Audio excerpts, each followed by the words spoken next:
from the University of Kansas Health System. I am amazed. The team here is great. I came on a Tuesday, and then by Saturday I had a heart in me. I have never seen a group of people work together so good as this team of heart specialists. I mean, it's just unreal. Stand by to set up show. And the Dolph C. Simons Jr. Family Broadcast Studio. Roll it. Always makes you feel like you're the most important patient on the planet. I felt heard, and that was really big. This is All Things Heart. Good morning, I'm Alexis Del Cid. Welcome back to All Things Heart. Today we have a story of a man who's widely known as Car Santa. Terry Franz earned that nickname from the nonprofit he started years ago, dedicated to giving cars to people in need. So what happens, though, when a person who spends their life helping others is desperate for help himself? In Terry's case, he came here to the University of Kansas Health System. You believe in Santa Claus? Yeah. Yes. Here, we got some keys for you. Give me a hug. You may know him as Car Santa from the numerous events and news stories showcasing how Terry Franz gifts cars to people who otherwise would not have any transportation. You feel like a Santa Claus, and it always feels good to give stuff to people, and especially people that are hurting in a way that, that they can't just run out and fix instantly. But back in 1996, he was simply a guy named Terry with a used car lot and a dream. And since then, his organization, Cars for Heroes, has gifted thousands of cars, changing thousands of lives. We give about between 200 and 300 every year, and we've done it for 27 years. There you go, darling. Merry Christmas. During the month of Christmas, we give another 30 cars away. Check all the fluids, make sure the brakes are good, tires are good, all that kind of stuff. But along the years, Terry realized he'd let his most important vehicle go, his body. I guess I was probably in my middle 50s. My blood pressure was extremely high. It culminated in a stunning sextuple bypass heart surgery, and then later peripheral artery disease, also known as PAD, which in Terry's case led to amputations. When they did take my toes off, he said the bones almost dissolved in his hands. They were so far gone. When he started having trouble with his other foot, Terry was distraught. So he finally came to the University of Kansas Health System vascular surgeon, Dr. Axel Thors, and it was the right move. Dr. Thors was able to save Terry from having his entire leg amputated. It's going to affect my dancing a little bit. Today, Terry is so grateful for the gift of health. I guess I'm going to have to write a book if I stay healthy enough. To be walking with both legs and to be able to continue fulfilling his passion. I'm going to give away cars. Of helping others. That's not going to stop me. We are so glad to have Terry in the studio with us today. Thank you for being here. So great to see you. Got your Santa hat on because it's busy season. It is my season. And we also have Terry's vascular surgeon, Dr. Axel Thors. And on top of doing procedures, Dr. Thors is a pretty big deal. He also trains other doctors as the program director of the Vascular Surgery Fellowship. Thank you for carving out time out of your day. It's always your busy season. Yes. So we appreciate you being here. Terry, how are you feeling? I feel great. Actually, I'm better today than I have been it's been a long journey for the last year healing. Right. I didn't realize that it wasn't like a car that you could take a part off and just put another one on and go. You kind of got to heal. Right. But I'm moving around pretty good, so I'm pretty happy with everything. When did you first notice there was trouble with something? Did you feel pain, numbness? Well, I've had diabetes for years, and when we're young, we're 10 foot tall and bulletproof, and I found out that I'm not. But it really started, I was down in the Keys on vacation, and I put some sandals on, which I never wore my sandals. And I just went down to the pool, and I came back, and I had like a sore that wasn't healing on the side of my toe. And it healed, and I ignored it, thinking, oh, bad sandals or something. Right. Well, then as it went, it was probably another 2 years down the road before I started doing the same thing in that same spot, developed an open sore, and then I saw some doctors, and it started with, well, maybe we'll try to fix it, and then it was, oh, well, we're going to take your big toe, and after they worked on my big toe twice, and that didn't solve the problem, I decided to find a new outlet. It's kind of like when your car, if you go get it fixed and it doesn't work, you go to another guy to say you fix it. And that's where I ran into Dr. Thors, and we didn't have a big long conversation before it all started. But he came in, and for some reason I just took to his personality, and I said, well, are we going to say, you know, they all said, well, you may lose your foot, and then you get the doom and gloomers say, well, it could go all the way up to your knee. So I just had a good feeling when I met him, and he says, I'm going to save what I can, and what I can't, we'll get rid of. And I said, well, okay, go. And we've kind of had that relationship since. Is a lot of, from a patient's point of view, you got to trust the guy that's doing it. And we had that right from the beginning, and he hasn't let me down since. So I was pretty happy that I changed mechanics in the middle of the stream.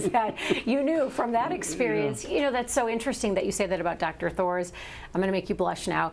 But this is probably the third or fourth patient we've had who said the same thing about you, Dr. Thors, where you go to tons of other different places and different doctors, and then they land on you because of your demeanor and your bedside manner.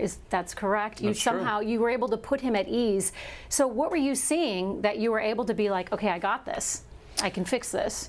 Well, we don't always know for sure how it's going to turn out, but I think from a patient standpoint, we want to give all the hope that we can to have everything end in a positive manner, but while also being honest and discussing the things that might not end up in a positive manner. So, I think it's just having a frank conversation, good and bad, and having a mutual agreement of what the goals are going to be, and then most importantly, understanding what the diagnosis is, what treatment plans are available, and executing that plan.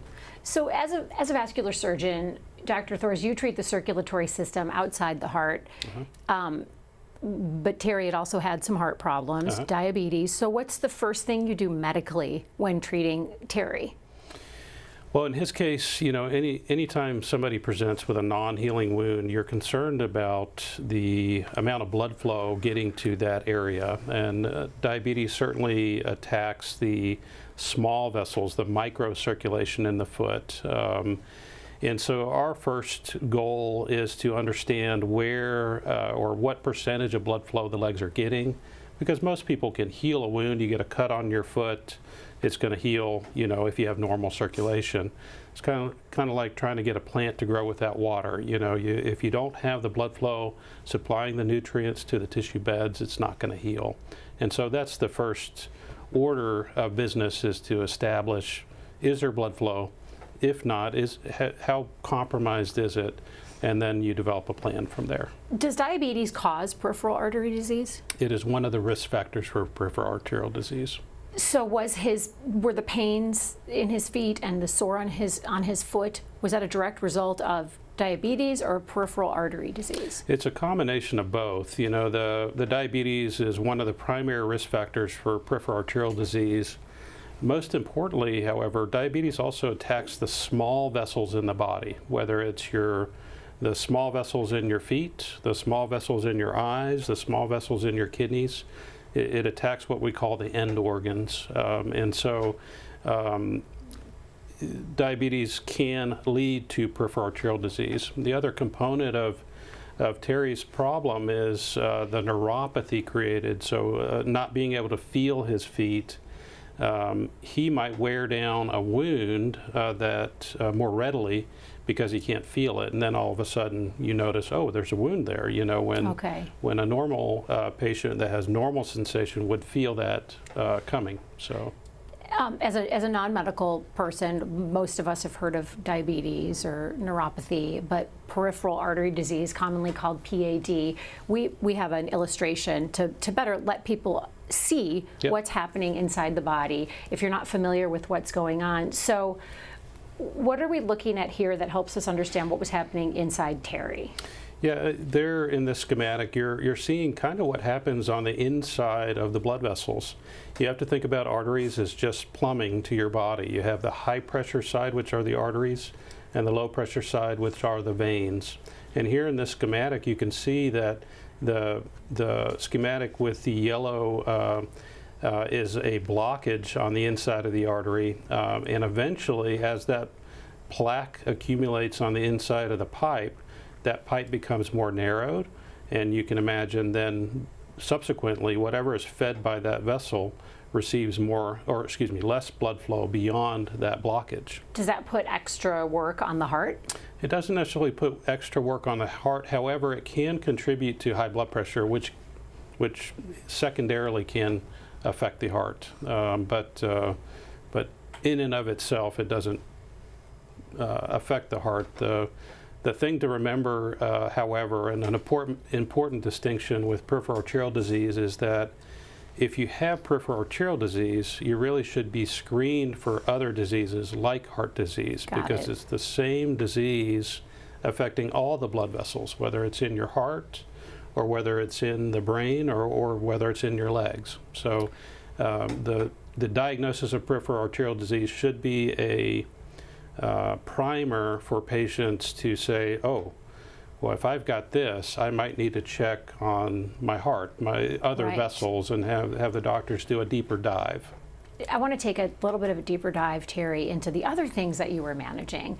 You're not a guy that likes to sit still. No. I can't imagine you having to navigate losing a leg, which you were at risk for doing, although I'm sure you would have somehow overcome that and you'd still be going, but thank goodness you still have both your legs. You also were diagnosed with something called Charcot foot? Yes. What's Charcot foot, as you understand it, Terry? Well, first off, and I don't want to doctor bash in some of the places I've been, but nobody even used that word to me till I met Dr. Thors, and they'd already taken off my toe, and they did it twice because they thought, well, we'll take some more toe, before anybody explained to me what that was. The places you went before you wound up at the health system. Absolutely, yeah. Were just well, they took off my big toe, and then they said, well, that's not enough, and they went in and took some more of it off. Now, keep in mind, every time you do a surgery, you're laid up for a few weeks because you can't go anywhere or do anything. But no, when I talked to him, I mean, he walked in the room, literally 5 minutes into it, I'm getting ready to go to surgery, we just met, and he gave me that, and I said, well, what is that? And and we have two images side by side to show our viewers what a typical foot looks like, and then one that has Charcot foot. So you were the foot on the right of the screen. Yeah. So what's happening in that foot, Dr. Thors? Yeah, so Charcot foot is... how do you say it? Charcot. Charcot French, foot. so, okay, Charcot. Yeah, Charcot. Okay. So it's the collapse of the midfoot. As you can see in the depiction there, you lose the entire arch of the foot, the natural arch, and those bones collapse in the center. And it's because folks with neuropathy cannot feel their foot. And so it's kind of like walking on an injury over and over and over again. And that's what was happening to Terry? Correct. You couldn't feel that your foot had collapsed? No, there wasn't a lot of pain going through all that, or even after they started trimming on it. And I still, you know, as my diabetes improves, because I've concentrated on that also, I don't have as much neuropathy anymore as I used to, but it's still there. I mean, I still, if I went and rammed this foot into the wall over there, I probably wouldn't scream, ouch. It just, you go on and it doesn't faze you. You just don't feel it. Which is dangerous because you're continuing to injure Absolutely. a part of your body that's injured. It's unlike any other disease where you can see people with wounds, bones exposed, etc., and they don't know it. And was the Charcot foot on just one side, or was it, had he had it in the other foot too, where the toes had already been amputated? If I recall correctly, I think there was one foot affected with the Charcot changes. Yeah. And so, when you start looking at Terry's foot, previous doctors had said the bones had almost disintegrated in their hands. So, were you concerned that that was the case with his other foot? Not necessarily with the other foot. Like I said, his other foot was healthy and hopefully still is that way. But this foot definitely was in trouble. So then what did you do next? Yeah, next we proceeded, like he mentioned, we met fairly briefly before I was wheeling him off to surgery to take care of this problem. And it ended up that we had to remove 4 of his toes, or 3.5, and basically complete the amputation, so remove all of the toes in the foot, suffice it to say. And then to get back to healthy enough bone that I thought would heal, and fortunately all of that worked out. So how were you able to go from the other doctors have been telling Terry he could lose his whole leg. So what happened in between seeing them and seeing you that you were able to only remove 3.5 toes? Yeah, you know, I don't know if it's anything I did in particular. It's just we took a pretty deep dive into his overall disease. The key with any kind of surgery is to getting to healthy margins and healthy bone so that you have the opportunity to heal, and also to ensure that all infection has been removed. Because if you do a surgery, the reason that you might have a revolving door is that you haven't gotten all of it. So you haven't been aggressive enough. So sometimes you have to be more aggressive in order to solve the problem. And I think that's what we did in Terry's case. Do you feel any pain now, Terry? Well, I still have neuropathy, so they're still numb, but I guess on my end, it was things I didn't pay attention to because, like you said, you didn't feel it. So there'd be times that I'd go walk through the living room, there's blood all over, and I said, what's wrong with that? And it was you ran your toe into something, and I didn't feel it, so I didn't even notice it. No, and then it's like, oh, I got to clean this up. I was more concerned about the blood all over the place than I was my toe. Right. Probably today, become aware of what your problems are. I look at my feet every day. I look at it. If there's even a small open wound or anything, I'm on top of it and take care of it. And fortunately, I haven't had any problem. I don't have, nothing's opened up. Because my foot's shorter, I don't run into walls anymore. I'll do it with the other you foot. Don't stub your toe in the dark. Yeah, right? it's all education, and if you got somebody that explains to you. Really, when I went the first time, and they said, well, the toe's probably going to have to come off, and then that doctor's partner came in and said, well, do you want to take the toe off, or should we just take them across all over? Oh my gosh. And, well, maybe that's the case. If he had said, we got to take them all, okay. But I didn't, you know, it didn't make sense to me. As well, don't we want to hang on to those other 4 just in case that we can save them? And that's why it's so important to get second opinions. Yeah, but a guy looks at your foot and says, well, what do you want to do? Do you want to take this one off or take them all off? Well, how bad is it? You know? And you don't know until a doctor gets in there and he looks at it and says, okay, you got a problem. And I guess as a patient, that's what I looked at was, am I comfortable enough just to meet this guy and in 5 minutes say, take what you got to take? You know? Right. I could wake up and nothing from the knee down. Wow. so you got it's built on a lot of trust, but sometimes maybe it's the doctors don't communicate well on what they're really thinking in their heads, you know, and they'll all tell you, they'll do doom and gloomy and say, well, you can lose it clear up to your hip if you don't take care of this toe. Doesn't make sense to a patient, but obviously it can happen. But we addressed it early and we took care of it early. I'm walking around. I'm not going to be jogging down the street anytime. But does it change how you? I saw you walk in. You walk in just fine. Does it change how you exercise or how you do day-to-day things? Are there restrictions, physical restrictions? Yeah, sometimes I go from this remote over to this remote when I'm on the couch. I'm not big on exercising, but to be honest with you.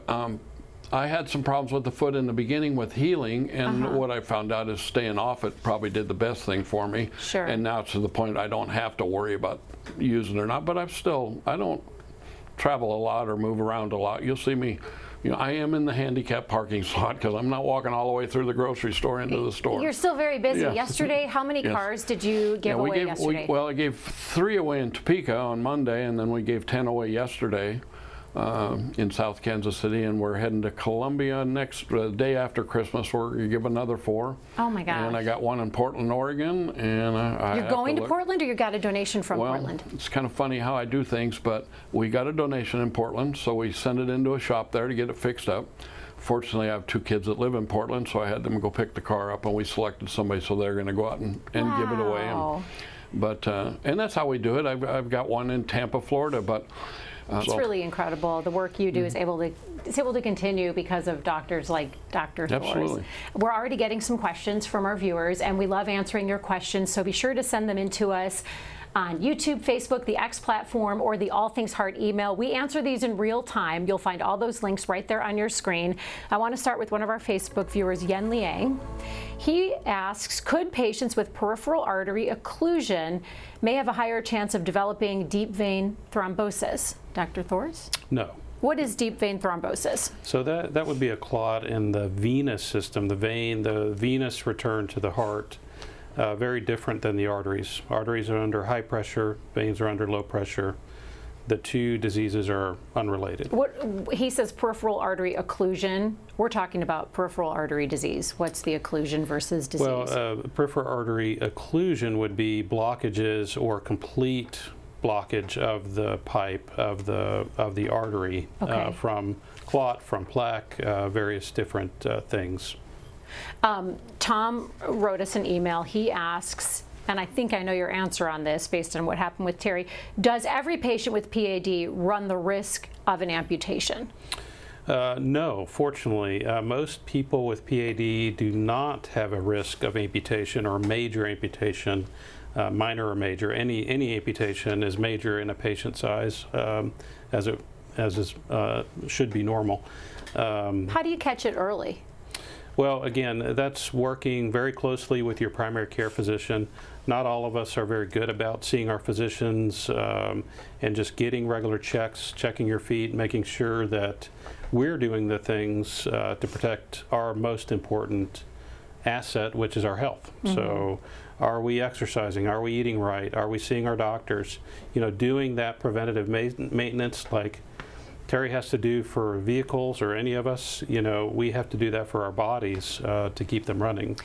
Can you prevent PAD, or is it just bad luck when you get it? When it's diagnosed, then, you know, typically you can do things to modify the disease, but what plaque you have accumulated to that point, you're going to keep. Having PAD doesn't mean that it's going to create a problem for you long term, but it certainly can if you don't modify the risk factors that caused it in the first place. Jody wants to know, do Charcot foot and PAD go hand in hand? No. Charcot foot would be specific to patients that have neuropathy. Okay. And there's neuropathy, just the lack of sensation in your feet. And there's multiple causes for neuropathy. It doesn't have to be diabetes, although with the prevalence of diabetes in the country, that's probably the most common cause. But there are other causes of peripheral neuropathy. So the simple pathophysiology is not being able to feel your foot. Okay. Yeah. Gretchen wrote in, she writes, Terry mentioned he had heart problems. What was the heart diagnosis?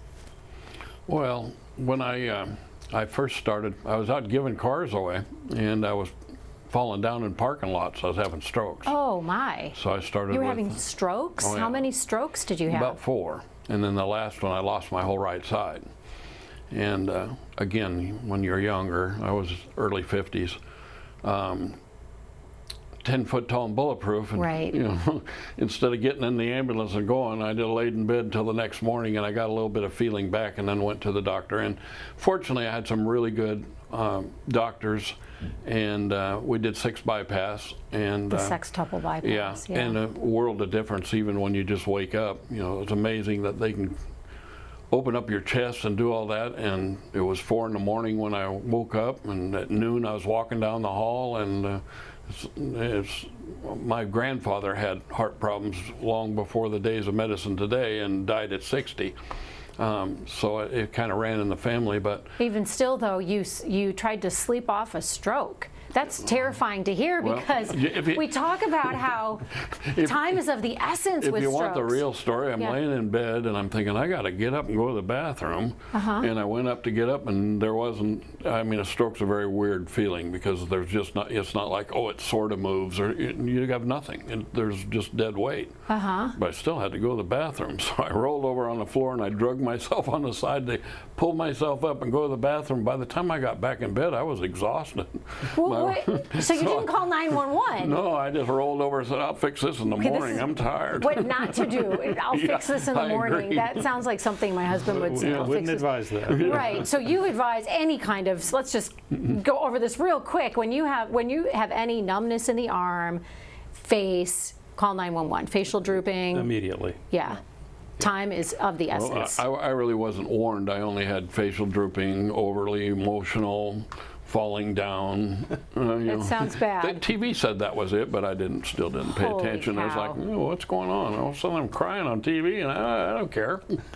Okay, so bottom line is do as Terry says now, not as Terry did years ago. I want to bring you both back for some final thoughts in this program. And Terry, I want to start with you because I think it's really special that you met Dr. Thors, you have this bond because of the care you got from him. What are you looking forward to most in the future? Well, as soon as he figures out how to put toes back on feet, I'm going to be his best friend. I really have no problem with my foot other than people don't realize how important toes are, but balance. Right. I have a cane not to stand up and walk, but I have to, so I don't fall over. Just one foot. And so people look at me and say, oh, he's pretty sick. Do you want to sit down?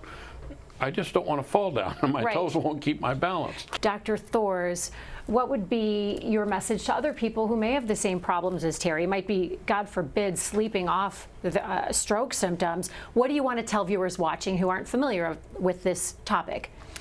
I think the major takeaway is the bury your head in the sand philosophy doesn't work typically with your health. And we all have to do our part to maintain our health. That's the first part. Again, our health is our most valuable asset. If we don't take care of it, you will encounter problems. And so just find a good physician that you trust that can advise you and start with those things. Start with those things. Yeah. And have you on speed dial. Well, always happy to help. I'm lucky. I'm glad I have you on speed dial. Well, we love it. We love hearing the incredible work that you have done and all our doctors do here at the health system. We also love showing you what life looks like for them outside of the hospital walls. Now for a secret look into the guardians of healthcare at the University of Kansas Health System. Let's go behind the mask. We're going behind the mask with Dr. Axel Thors. Who is this beautiful young woman next to you? She's still a girl, actually. That probably makes your heart stop when I say young woman. This is my 14-year-old daughter, freshman in high school. Christiana. And you guys have such a bond. It's so sweet. Oh, yeah. Is she daddy's girl? Very much so, yes. You guys like best friends, do a lot of stuff together? Oh, yeah. What's the first thing you do when you get home from work? I always wonder that. You've such stressful days. Well, we make it a point to have family dinners where we're not distracted, nobody's on their phones. We sit down at a table, we talk together, we try to be present with each other. I think that's very important as a family. A lot of parents of teenagers want to know, does your daughter still talk to you at the dinner table? Absolutely. How do you get there? I want to find out how you get answers out of a teenager at the dinner table. Well, she's similar to my personality where it's one word answers, but still, I get her personality. You know how to speak to her. Yeah. Any chance she goes into medicine? I don't know. She's strong. She likes the sciences. We'll see. Beautiful. Yeah. Well, thank you so much for being with us today. Thank you, Terry, for sharing your journey. A pleasure getting to know you. And thank you for watching. We appreciate you joining the conversation. We're going to be on hiatus the next few weeks preparing for our next season of All Things Heart. We are working on some incredible stories. Until then, you can enjoy encore presentations of All Things Heart every Thursday at 8 a.m. Have a great rest of the week and holiday, and thank you for watching. Coming up tomorrow on the Morning Medical Update. There was a strong chance he wouldn't survive the delivery. We knew that. And we were very happy that he did. Parents make an agonizing choice for their unborn son. I'm Jessica Lovell on the next Morning Medical Update. The story of Alexander's heart, a devastating diagnosis that now provides hope for 4 other families this holiday season.